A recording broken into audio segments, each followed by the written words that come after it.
afternoon. Good afternoon and welcome to Garden X production. Garden X, this is for those of you who are interested in Garden X. And Garden X is not difficult to grow. The same way you grow tomatoes, it's not that difficult, but it also needs some attention, some kind of management practices that you need to adopt, else you may not get what you need to. And the same way, the first thing that you have to think about is the source of seed. We have a lot of varieties, different varieties. We have the local varieties and we have some hybrids. Some hybrids, you go to any agro shop and then you can get hybrid, but make sure you get certified seeds. Yes, we have some farmers, local farmers, who always save seeds. Make sure that variety is not a hybrid variety, because when you use hybrid, you will not get the right yield. When you use the fruits or you pick seeds from the hybrid seed, you will not get the yield that you need. So first of all, it depends if you want to use containers or if you have a space to grow, then you can decide which one that you want to grow. This is an open field. The open field, you have to make sure that you clear the land and then you prepare it for the planting. So in nursery, the same method that I have demonstrated in the other video on nursery, you can check the other my videos on nursery, how you can nurse seeds. So that same method, you can use the seed tray or you can use the containers, the rice sack. You put soil in it, you create holes under it, and then you pick the seed and then you nurse them. You put them in it and then water, they will grow. The same way Garden X, when you give yourself 3 to 4 weeks, they will be okay for transplanting. And so you will look at the distance. If we are to look at this one, let's look at practical way. Look at if you are using even your feet, you realize that you can even 2.5, 2 or 3 feet. That is okay for planting, or it's very important. But note that what prevents the fruiting is overcrowding. A lot of you are having flower abortion because you don't prune. If you don't prune your Garden X, you have a lot of the flowers setting, but they will drop. Look under, you have a lot of the flowers dropping. A lot of the flowers are dropping, and because this farmer is not pruning, so when you prune, remove some of the branches from it and then ensure that there is enough air passing through the canopy. Don't worry about you losing, but you have to make sure you prune. When you prune, it will fruit for you. That is one thing about Garden X. One management and is very important, and you have to water regularly.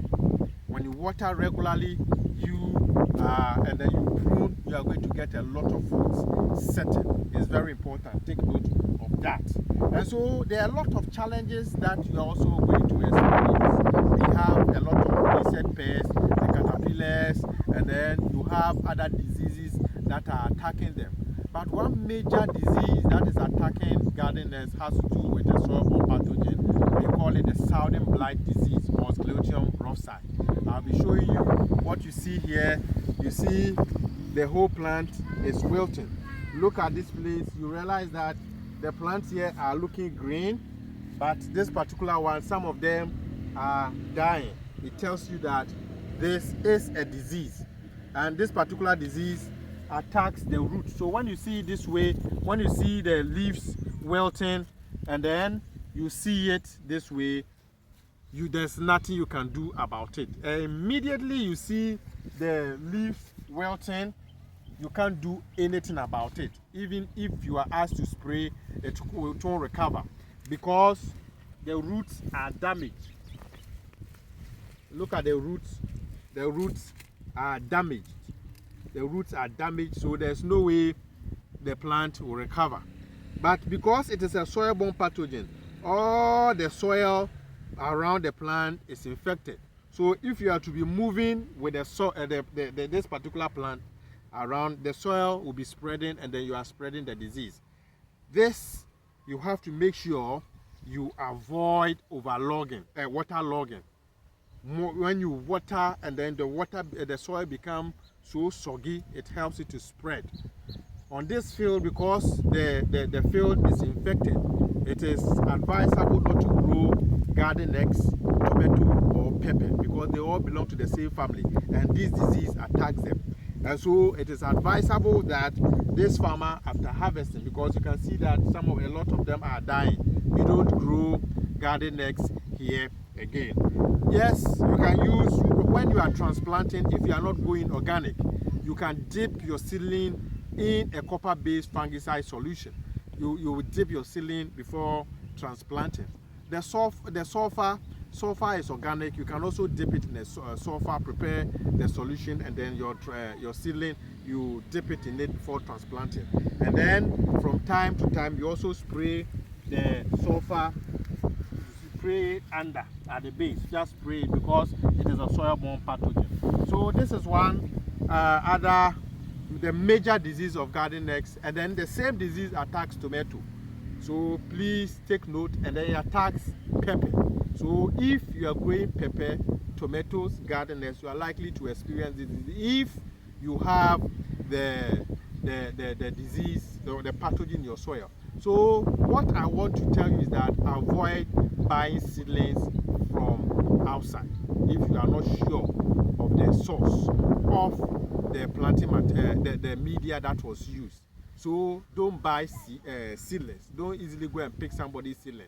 When you go to somebody's farm or garden and then you see this particular disease, be careful, don't pick seedlings from there, because the seedling may contain the soil particle, and the soil particle may contain the disease, and then you may take it to your field. So take note, make sure you prune, and when you prune, you are going to get a lot. This is so overcrowded, and so you have to make sure you remove some of the branches from it, so that there can be enough air, enough light passing through the canopy. When you do that, you see the plant fruiting. Now you see light penetrating through the canopy easily. So you have to prune very well, and then you are sure that you are going to get a lot of the fruits setting. All these, if you have light penetrating through the canopy, you are likely to have fruits setting. Other than that, they are all going to drop. So take note, pruning is very important. Pruning is very important as far as garden eggs production is concerned. So stay tuned and then watch the next video. Thank you.